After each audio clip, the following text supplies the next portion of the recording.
ദൈവത്തിൻ്റെ അതിപരിശുദ്ധമായ നാമം വാഴ്ത്തപ്പെടുമാറാകട്ടെ. എന്നെ ശ്രവിക്കുന്ന എല്ലാ പ്രിയ ദൈവമക്കൾക്കും യേശു ക്രിസ്തുവിൻ്റെ നിസ്തുല്യ നാമത്തിലുള്ള എൻ്റെ സ്നേഹവന്ദനങ്ങൾ. അതേ പ്രിയമുള്ളവരെ, നാം ദൈവത്തെ അറിഞ്ഞു, നമുക്ക് ദൈവത്തെ അറിയുവാൻ ഇടയായി തീർന്നു. എന്നാൽ അതിലുപരി ദൈവം നമ്മെ അറിയുന്നു. നമ്മെ ഓരോരുത്തരെയും കർത്താവ് നല്ലവണ്ണം അറിയുന്നു. നാം ദൈവത്തെ അറിഞ്ഞും ദൈവം നമ്മെ അറിഞ്ഞുമിരിക്കെ നാം എങ്ങനെ ആയിരിക്കണം, നാം എങ്ങനെ ജീവിക്കണമെന്ന് വേദപുസ്തകം നമ്മെ പഠിപ്പിക്കുന്നു. നമുക്കൊരുമിച്ച് വായിക്കാം. അപ്പോസ്തലനായ പൗലോസ് ഗലാത്യ സഭയ്ക്ക് എഴുതിയ ലേഖനം, ഗലാത്യർക്ക് എഴുതിയ ലേഖനം 4-ാം അധ്യായം അതിൻ്റെ 8-9 വചനങ്ങൾ. എന്നാൽ അന്ന് നിങ്ങൾ ദൈവത്തെ അറിയാതെ സ്വഭാവത്താൽ ദൈവങ്ങളല്ലാത്തവർക്ക് അടിമപ്പെട്ടിരുന്നു.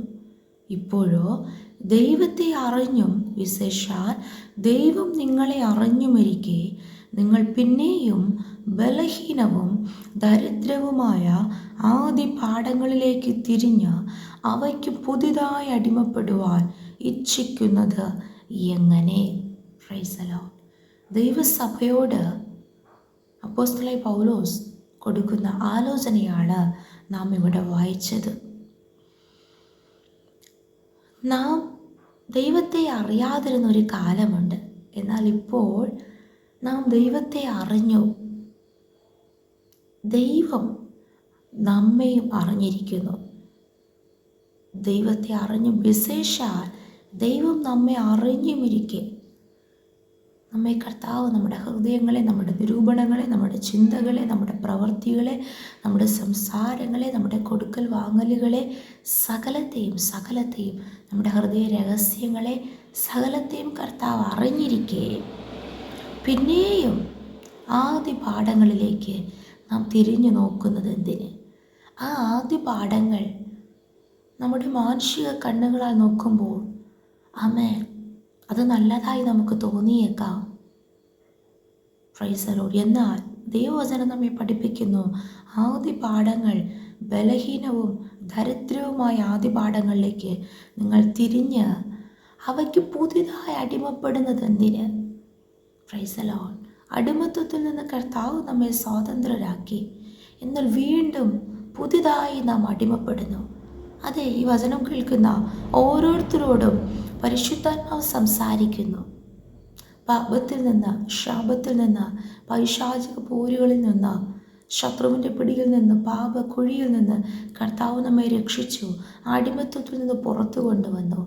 എന്നിട്ട് നാം ദൈവത്തെ അറിഞ്ഞും ദൈവം നമ്മെ അറിഞ്ഞുമിരിക്കെ ഇപ്പോൾ ചില ആദ്യ പാഠങ്ങളിലേക്ക് നാം തിരിഞ്ഞ് പുതുതായി ഏതെങ്കിലും കാര്യത്തിൽ അടിമപ്പെട്ടിരിക്കുന്നുവോ?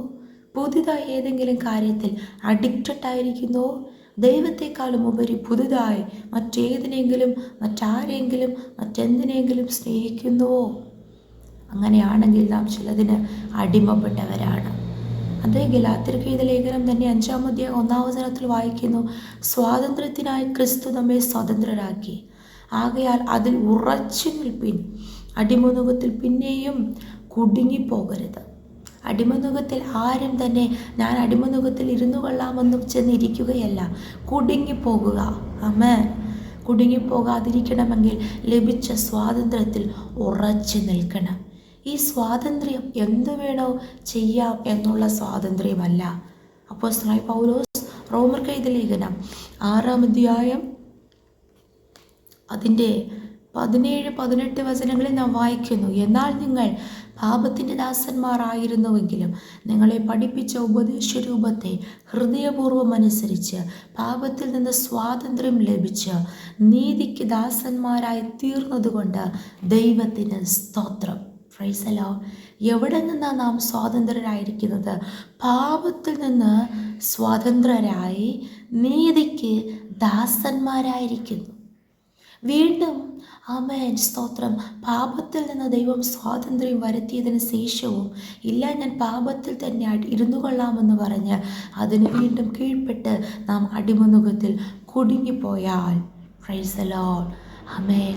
ഒരിക്കലും ആർക്കും നമ്മെ രക്ഷിക്കുവാൻ കഴിയാത്ത സാഹചര്യത്തിൽ നാം അകപ്പെട്ടു പോകും. ആയതിനാൽ കർത്താവ് നമുക്ക് സ്വാതന്ത്ര്യം നൽകിയിരിക്കുന്നു.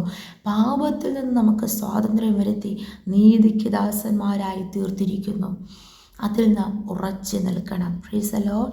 വീണ്ടും അതിൻ്റെ 19-20 വചനങ്ങളിൽ വായിക്കുന്നു, നിങ്ങളുടെ അവയവങ്ങളെ അധർമ്മത്തിനായി അശുദ്ധിക്കും അധർമ്മത്തിനും അടിമകളാക്കി സമർപ്പിച്ചതുപോലെ ഇപ്പോൾ നിങ്ങളുടെ അവയവങ്ങളെ വിശുദ്ധീകരണത്തിന് നീതിക്ക് അടിമകളായി സമർപ്പിപ്പീൻ. Price the Lord.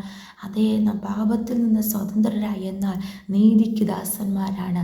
നീതിക്ക് അടിമകളായി നമ്മുടെ ശരീരത്തെ നാം ദൈവത്തിനായി സമർപ്പിക്കുമെങ്കിൽ പിന്നെ ഒരിക്കലും യാതൊരു പാപത്തിനും യാതൊരു ആദിപാഠങ്ങൾക്കും പുതുതായി നമുക്ക് അടിമപ്പെടുവാൻ കഴിയത്തില്ല. അതുകൊണ്ട് നമ്മുടെ ശരീരങ്ങളെ, നമ്മുടെ അവയവങ്ങളെ പ്രൈസ് ദി ലോർഡ് വിശുദ്ധീകരണത്തിന് നീതിക്ക് അടിമകളായി സമർപ്പിക്കുവാൻ ദൈവകരങ്ങളിൽ ഏൽപ്പിച്ചു കൊടുക്കുമെങ്കിൽ പ്രൈസ് ദി ലോർഡ്. ഹല്ലേലൂയ. കർത്താവ് നമുക്ക് തരുന്ന പ്രതിഫലം അതിൻ്റെ 22-ാം വചനത്തിൽ വായിക്കുന്നു, എന്നാൽ ഇപ്പോൾ പാപത്തിൽ നിന്ന് സ്വാതന്ത്ര്യം ലഭിച്ച് ദൈവത്തിന് ദാസന്മാരായിരിക്കാൻ നാം ദൈവത്തിൻ്റെ മക്കളാണ്, അവകാശികളാണ്. അതുകൊണ്ട് നമുക്കെന്തും ചെയ്യാമെന്ന അവകാശമില്ല. പാപത്തിൽ നിന്ന് സ്വാതന്ത്ര്യം വരുത്തി ദൈവത്തിൻ്റെ ദാസന്മാരായിരിക്കാൻ നിങ്ങൾക്ക് ലഭിക്കുന്ന ഫലം വിശുദ്ധീകരണവും അതിൻ്റെ അന്തം നിത്യജീവനുമാകുന്നു. Praise the Lord. ഹല്ലേലൂയ. ഈ നാളുകളിൽ വിശുദ്ധീകരണത്തോടെ അനുദിനം വിശുദ്ധീകരിക്കപ്പെട്ട് ആ നിത്യജീവൻ പ്രാപിക്കേണ്ടതിന് നമ്മുടെ ശരീരങ്ങളെ അടിമകളാക്കി ദൈവത്തിന് നീതിക്ക് ദാസന്മാരായി സമർപ്പിച്ചുകൊണ്ട് പുതുതായി ഏതെങ്കിലും വിഷയത്തിൽ അടിമകളായിട്ടുണ്ടെങ്കിൽ, അഡിക്റ്റഡ് ആയിട്ടുണ്ടെങ്കിൽ അതിൽ നിന്നൊക്കെ പുറത്തു വന്ന് നാം ദൈവത്തെ അറിഞ്ഞു, നമ്മെ അറിയുന്ന ഒരു കർത്താവുണ്ട് എന്ന ഒരു ബോധ്യത്തോടുകൂടെ ദൈവകരങ്ങളെ നമ്മെ ഏൽപ്പിച്ചു കൊടുക്കുമെങ്കിൽ കർത്താവ് പിന്നെയും നമ്മെ മാനിക്കുവാൻ, നമ്മെ അനുഗ്രഹിക്കുവാൻ, ആമേൻ, സ്തോത്രം, ഈ ഭൂമിയിലും സ്വർഗരാജ്യത്തിലും അവകാശങ്ങളെ തന്ന് ആ നിത്യജീവൻ കരസ്ഥമാക്കുവാൻ ഇടയായിത്തീരും. എങ്ങനെ ഈ പുതുതായിട്ട് അടിമപ്പെട്ട കാര്യത്തിൽ നിന്ന് പുറത്തു വരിക എന്നോർത്ത് ഭാരപ്പെടേണ്ട. നമ്മുടെ ഹൃദയത്തെ, നമ്മുടെ മനസ്സിനെ, നമ്മുടെ ശരീരത്തെ, ഓരോ അവയവങ്ങളെ ദൈവത്തിനായി യാഗമായി സമർപ്പിക്കുക. Price the Lord. കർത്താവ് നമ്മുടെ ജീവിതത്തെ ഏറ്റെടുക്കും. കർത്താവ് നമ്മെ അനുഗ്രഹിക്കും. നമുക്കൊരുമിച്ച് പ്രാർത്ഥിക്കാം. നല്ല ദൈവമേ, സ്വർഗ്ഗസ്ഥ പിതാവേ, അനുഗ്രഹിക്കപ്പെട്ട ഈ ദിവസത്തിലും അങ്ങ് ഞങ്ങൾക്ക് നൽകിയ ആലോചനയ്ക്കായി സ്തോത്രം ചെയ്യുന്നതാ. വചനപ്രകാരം ഞങ്ങളെ തന്നെ പൂർണ്ണമായി സമർപ്പിക്കുന്നേ. കർത്താവേ, ഈ നാളുകളിൽ എൻ്റെ ദൈവമേ സ്തോത്രം, അപ്പാ, ഞങ്ങൾ അങ്ങേ അറിഞ്ഞു, അങ്ങ് ഞങ്ങളെ വിശേഷാൽ അങ്ങ് ഞങ്ങളെ നന്നായി അറിയുന്നു. വീണ്ടും ആദ്യ പാഠങ്ങളിലേക്ക് തിരിഞ്ഞ് പുതുതായി ചില കാര്യങ്ങൾക്ക് അടിമപ്പെട്ടിരിക്കുന്ന ആരെങ്കിലും ഇത് ശ്രദ്ധിക്കുന്നുണ്ടെങ്കിൽ കർത്താവേ ദൈവം അവരെ വീണ്ടും വിടുവിക്കുന്ന കൃപകൾക്കായി സ്തോത്രം ചെയ്യുന്നു. ഈ നാളുകളിൽ ദൈവത്തിനായി പൂർണ്ണമായി സമർപ്പിച്ചുകൊണ്ട് ദൈവത്തിൻ്റെ ദാസന്മാരായി, നീതിക്ക് ദാസന്മാരായി, വചനപ്രകാരം അനുസരിച്ച് ദൈവത്തിൻ്റെ മക്കളായി ജീവിച്ച് കർത്താവ് വിശുദ്ധീകരണവും നിത്യജീവനെ കരസ്ഥമാക്കുവാൻ കർത്താവ് സഹായിക്കുന്നതിനാൽ സ്തോത്രം ചെയ്യുന്ന കർത്താവ്, വചനം കേട്ടുകൊണ്ടിരിക്കുന്ന എല്ലാവരെയും കർത്താവ് അനുഗ്രഹിക്കണമേ. സമ്പൂർണ്ണമായ അങ്ങയുടെ കരങ്ങൾ താഴ്ത്തുന്നു. പ്രാർത്ഥന കേട്ടതിനാൽ സ്തോത്രം. യേശുവിൻ്റെ അധികാരമുള്ള നാമത്തിൽ പ്രാർത്ഥന കേൾക്കണം സ്വർഗ്ഗസ്ഥ നല്ല പിതാവേ. ആമേൻ, ആമേൻ, ആമേൻ. May God bless you all.